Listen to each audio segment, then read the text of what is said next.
Hello, and welcome to Not Too Shabby, the Chimney Corners Camp podcast, featuring camp directors Shannon Donovan Monty and Abbott Pittman.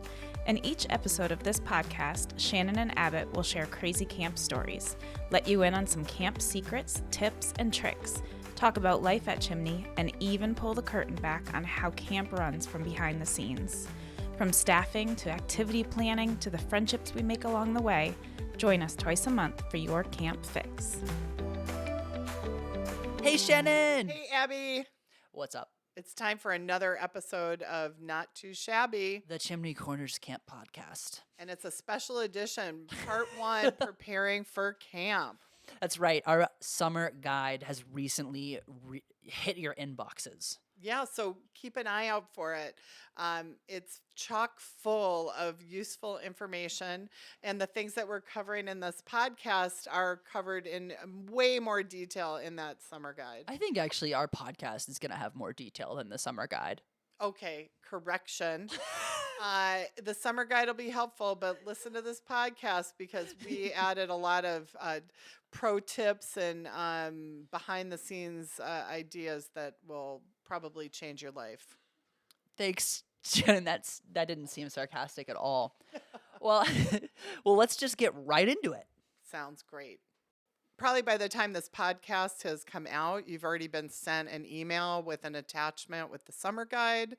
And also all your forms have been attached to your camper record in UltraCamp. So here's just a few things that you can do in the next couple weeks that make life just so wonderful and so easy. So right in the summer guide, there's something called the pre-camp checklist. And so we're just gonna go through a couple tips about that and things that we just want to be sure you're thinking about. First of all, it says right in the guide, step one is please update your contact information. And that means make sure that all the cell phone numbers, all the email addresses, all the emergency contacts are the right people for this coming summer. Think ahead to, who should we be calling? Also, just to make sure you get the fun updates that we're sending out. We also just suggest you be really careful never to unsubscribe from our emails or text messages, just because this is the way we're going to communicate with you through the summer. And if you feel like you're getting too much from us, please just let us know. That's great feedback for us. We send great emails. We do. And they're all pretty.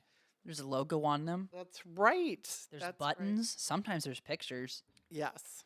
So another thing that this year we want to keep stressing and that we're asking you to do is we really, really need a picture of every camper to be uploaded and a recent photo. And I'll tell you, there's a few things that this really helps us with. First, the photo itself, the closer to just a headshot, face shot, the better. Using this, our counselors can get to know campers' names before they even arrive. It also helps with things like for program area staff to really easily make sure that they have the right kids in classes.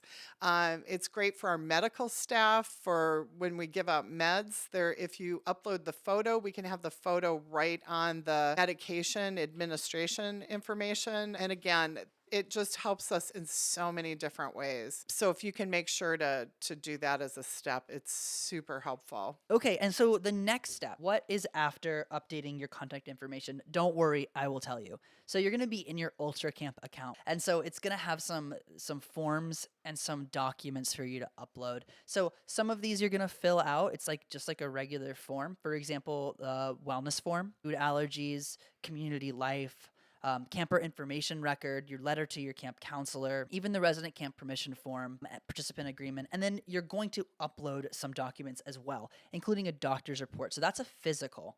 So you do need to go get a doctor or a healthcare provider to sign off on a physical, and this is just a classic like you would a sports physical, blood pressure, height, weight, any concerns. So you definitely need to get that in there, as well as your vaccination record. Our summer guide has all the vaccinations that are required for summer camp. So have a look at those if you need a guide. What's next, Shannon? We've got that. What's next?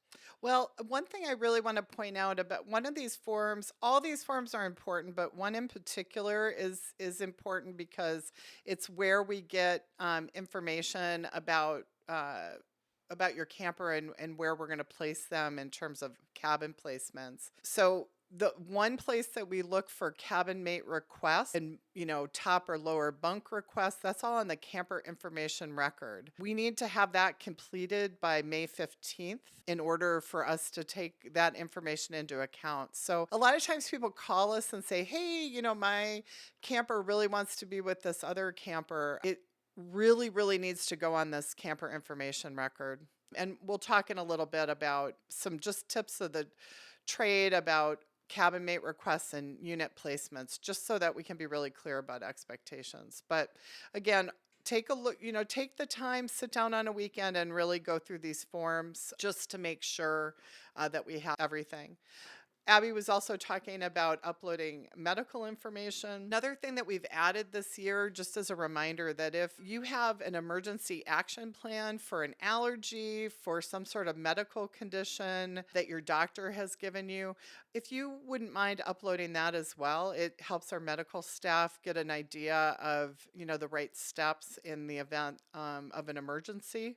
We can also connect you with medical staff to talk through some of this stuff, but those written plans go a long way to help us be prepared. I'm going to talk about step 4 because this is new. And it's I think people are really going to appreciate this year. So last year we experimented with using a service where they would pre-pack the medication, which in theory was a great idea, but it didn't work in reality. It didn't work super well. And so UltraCamp actually has a great system for logging medication. So we're going to go back to the system where you bring your meds, the prescriptions you've filled, you're going to bring them to camp. But something that families, we really need to ask you to do and will go a really long way to helping opening day go really smoothly, is that there's directions on how to log your camper's medication right in UltraCamp, and we really ask you to do that in advance. And we're going to send you some reminders and some tips about how to do that. And then parents, if you can make sure to take one last look at the medications shortly before you arrive at camp, so that we know that every medication that your camper is going to need to take over the summer is logged, and you've given us really clear instructions about how to administer that medication. The other thing that's really important to note is that if it's a prescription and, sometimes you and the doctor will talk and you'll decide that maybe the dosage should be modified a little bit. We need evidence from a doctor of that change in dosage if it isn't the same as what's on the prescription bottle. So this takes a little bit of homework, but it's super important for safety and for making sure we're all on the same page. If you can log your medications in advance, it's going to make opening day go much, much smoother for you, because otherwise, if you wait until you get to camp, we're going to have to log them and your check-in process will be much more prolonged. It's super easy to do. There's some cool drop-down menus. So just do everything that you can to get that done before arriving at camp. That's great, Shannon. Thank you. Let's talk a little bit about helping your camp prepare mentally and emotionally for camp. On top of getting all those forms in for us and uploading all those documents, you do need to do a little bit of work on the back end if this is your camper's first year. And even if it isn't your camper's first year, maybe you just need to have a couple of chats and work on some stuff as a family. And one of those things, couple of those things.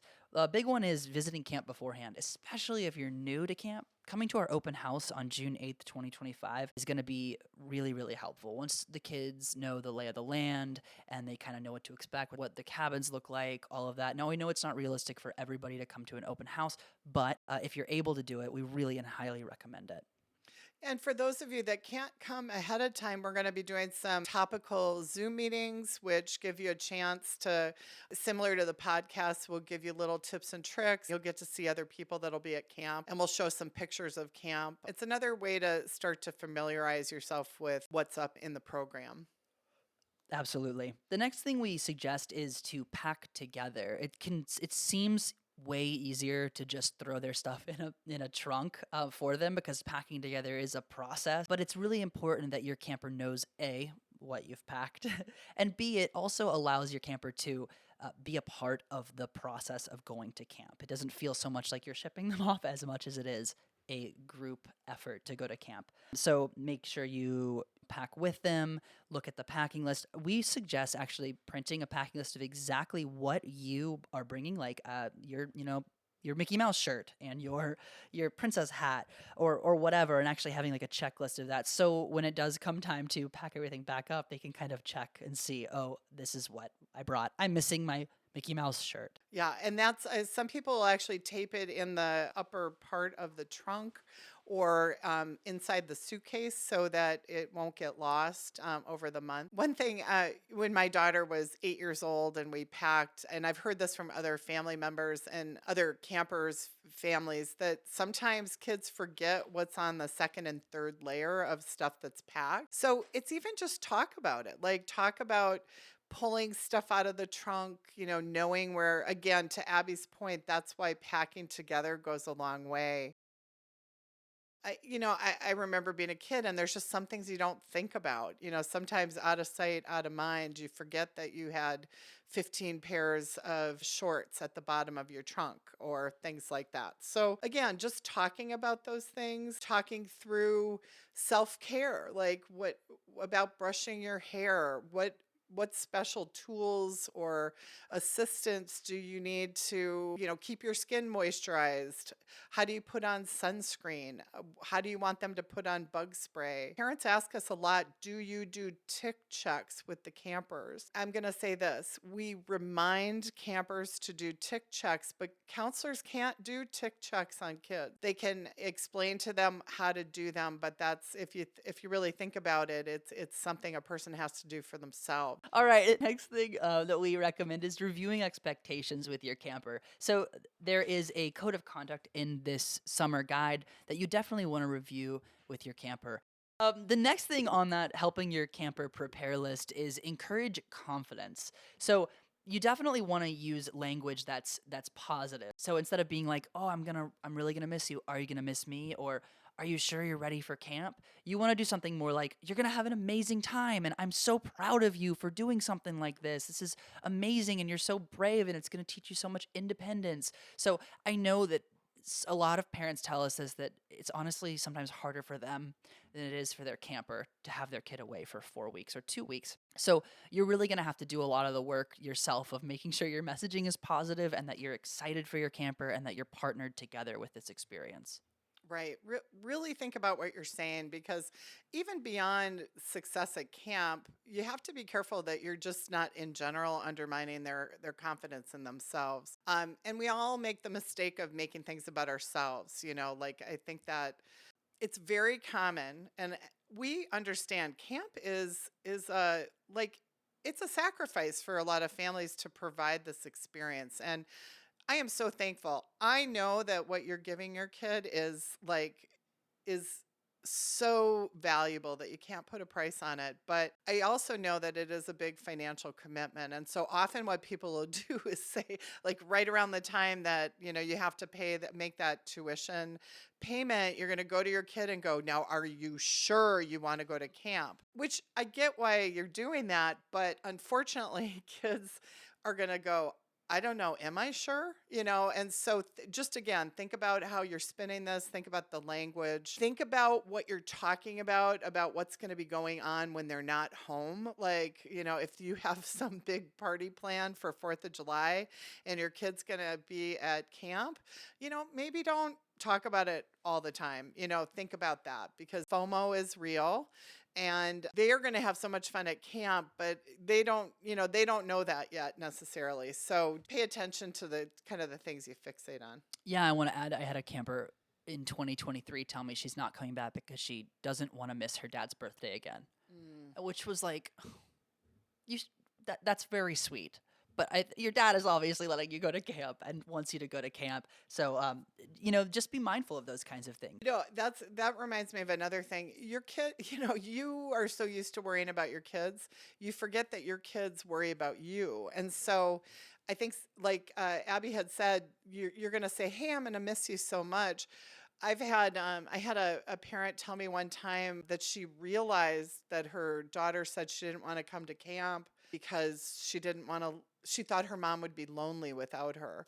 And, so and she really had wanted to go to camp. And so sometimes it's like have a little deeper conversation. If your kids are expressing reluctance, ask a few questions to get to the bottom of what it is. And sometimes it's as simple as that. Like they're worried that, nobody's going to feed the gerbil or, that you're going to miss them too much. And again, just being kind of calm confidence in their ability, because I will tell you, I've watched these kids. They are amazing and they're so competent and they can handle this and they can do this.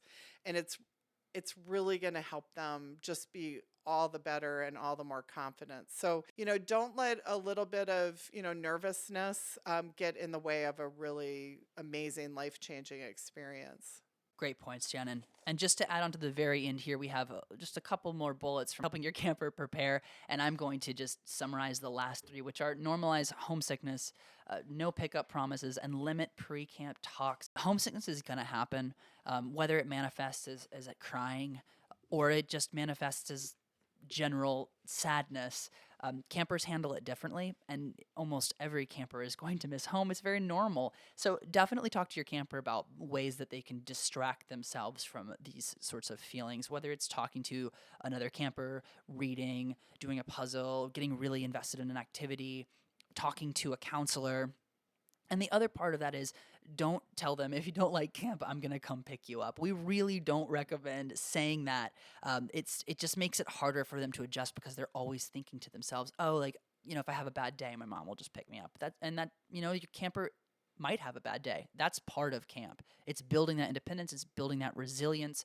It's building that growth. That's what we do. Yeah, we can't emphasize that enough, because you really have to be invested and focused on the experience. And to Abby's point, if you're always looking out and thinking about the outside world and thinking about, whether you want to like quit or jump out of the experience, you're never going to be fully immersed in the experience. Again, just stating your confidence in their ability. The other thing is remembering that any emotion is never permanent. We go through a million different emotions like every day, and that just because you're sad for a moment doesn't mean it's not going to pass.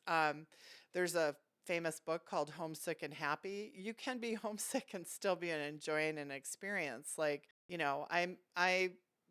I miss people in my family, but I still can enjoy my time. And that's part of the strength that we're building, is that ability to, to manage our feelings and to manage the ups and downs of life. So hang in there, folks. You're going to do great and your camper's going to do great. That's great, Shannon. Thank you. The last one is limiting pre-camp talk. Do you want to tell me a little bit more about that, Shannon? What does that mean? This is I push this a little bit even more with alumni. We get so invested in the type of we're so excited for our kids that we talk about it a lot, and then it almost becomes a little bit of a turnoff for our kids. I'll use the example of you looking for clothes with your kids. I don't know if you've ever had this experience that they come out with an outfit and you love it and you go on and on and on about how much you love the outfit, and you can just see in them that they're like, oh no, you like it too much. I don't like it now. You know what I mean? So it's kind of like what I'm saying is like, hey man, be cool. Just try to be even keeled. Don't seem overly invested, because again, kids can kind of latch on to that and just feel like you have some sort of an agenda. We've all been there with things. So, we really have. Yeah. We really have. And just to round off here, our helping your camper prepare section is you are going to see some photos. We have a smug mug. You'll be seeing some photos of the session, and I know you'll be thinking about your camper all the time. And we just want to let you know that, you might see a photo of a camper and your camper happens to be scowling or looking away. You don't know how many times we've gotten phone calls or emails from parents being like, my camper does not look happy. What's going on? And absolutely call us and check in. And it's okay to call and call the unit director or schedule a chat with a counselor to check in with your camper. Absolutely. But again, we try not to put your camper on the phone. That is a big part of what we do, is that independence. And, I know people get frustrated. There are camps out there that post 1,000 pictures a day and that, promise that they'll do face recognition. We don't do that. And I'll tell you why. Because it opens the door. I think as parents, we feel so responsible for every moment of our child's life. And I'm here to tell you, my child is a grown adult who's married and living her life. But you can't live their life for them, and you cannot manage their camp experience through closely monitoring them on pictures. So it's the healthiest thing. We will give you, we'll give you a cabin photo and you're going to see them there. We're going to give you a handful of just general camp pictures. The cabin photo may be the only photo you see of your kids from the session. We are going to send you some like general newsy updates about what's happening. But I guess my advice is let your kid have their camp experience. Don't try to micromanage it because that's not helpful. And it's not, at the end of the day, what's good for you. That's what kind of sits behind our photo policy, if that's at all helpful. That's very wise, Shannon. Thank you for that. So we're going to jump to our next section, which is my favorite section because if there's one thing about me, it's that I love to pack for a trip or for a vacation, and I usually can do it in like 20 minutes. So it's like my gift. It's like the only skill I received when I was born was the ability to pack bags. So let's talk about packing. Shannon, packing for camp. There's a couple of different ways that you can put your stuff into different vessels. Shannon, what would you recommend as the vessel in which to put things in? The vessel. Yeah. So I've heard over and over camp trunk is a great idea. Definitely follow the height requirements because the reason that we give you the height limit is so that the trunk can push under the bunk. And here's the pros of a trunk. It's got hard sides and it's a little easier to keep organized. You do not have to have a trunk though. Again, that's the kind of pro tip that people feel like it helps people keep their stuff organized. But, duffel bags are okay, that sort of thing. But just think about the ease of something that pulls trunks with wheels can be helpful. Again, just be careful that the wheels don't make the trunk too tall to go under the bunk. So your child's going to share the underneath part of the bunk with their bunkmate. They're also going to have cubbies and the top of some shelves. There's a small shelf over their bed. So storage is definitely something to think about, organization. Some people like to bring plastic drawers. We'll post some videos and different tips about different cubby dimensions and things like that.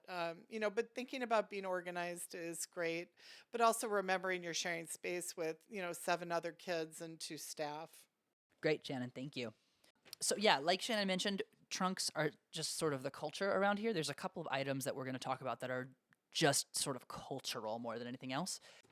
But we also recommend if you want to get a trunk and you don't have one, and again, you don't have to have one, we have a partnership with Everything Summer Camp. In your summer guide, you'll find a camp code to use that will give you a discount. There's lots of places you can get trunks, and some other ideas is like swing by Goodwill once in a while. Those I think you'll the best suitcase I ever got was from Goodwill. Yeah, and you can get some amazing deals that way. Target, Walmart, friends.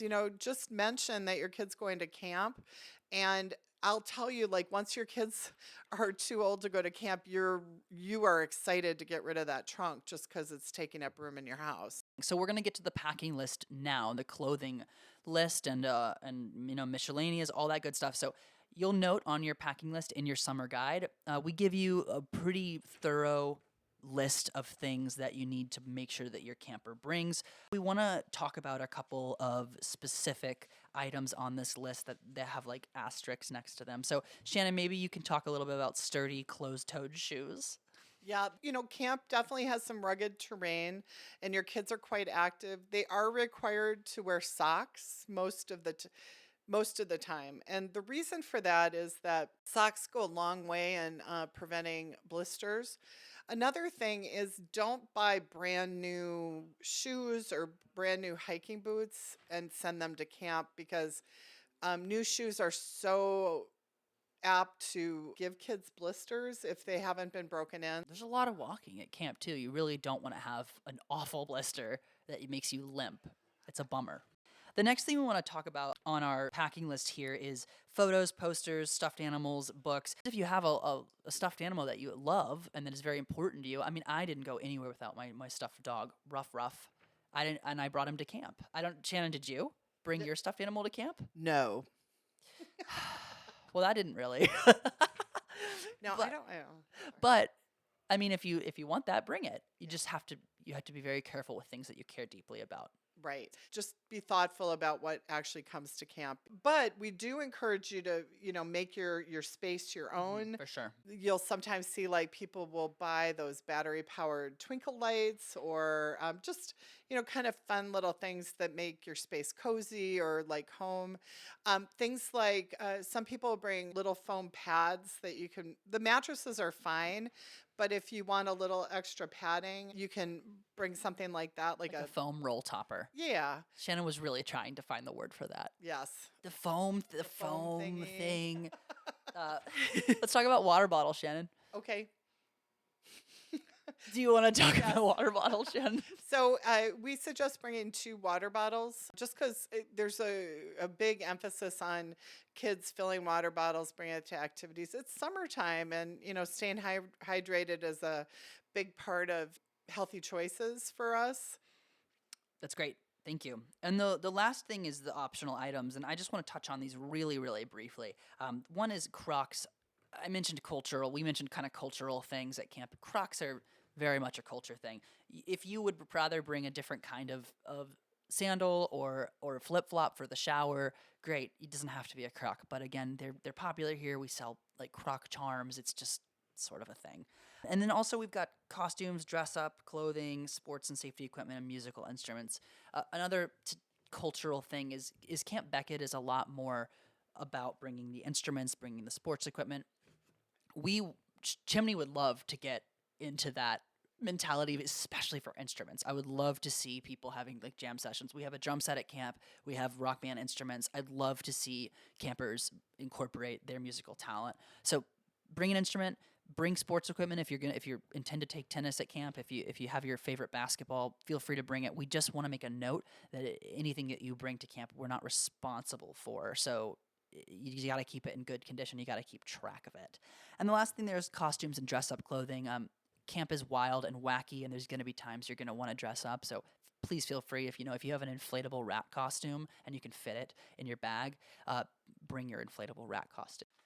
Shannon, do you suggest campers label their items? Yes, we do, especially clothing.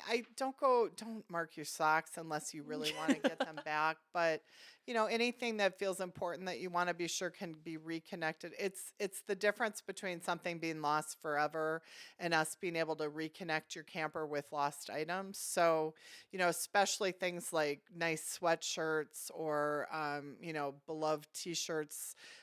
Labeling them. There's all kinds of, you can get different like labeling systems. If you look around online, you can find different ways. Sometimes they'll pre-print and they have a system just for sticking them in there, but it does go a long way to keep kids connected to their stuff. Perfect. Okay, I think we've touched on everything from those sections, Shannon, and this is a lot of information, and we recognize that. So this is, like we said, part 1 of us going through the guide. We're also going to do a separate podcast on Gibson Weekend and Visiting Day because it's sort of a really big topic. But Shannon, are you excited to launch into part 2 in another episode? I'm so excited. You look really excited. Yeah. Okay, y'all. Well, we want to thank you so much for tuning in. We realize this is more of a parent-geared episode and that, it might not be that thrilling for a camper to listen to it, but look out for more camper geared episodes in the future. We'll make sure that we got some for you going forward. Thanks, everybody. We can't wait to see you this summer. We cannot wait. Okay, bye. Bye.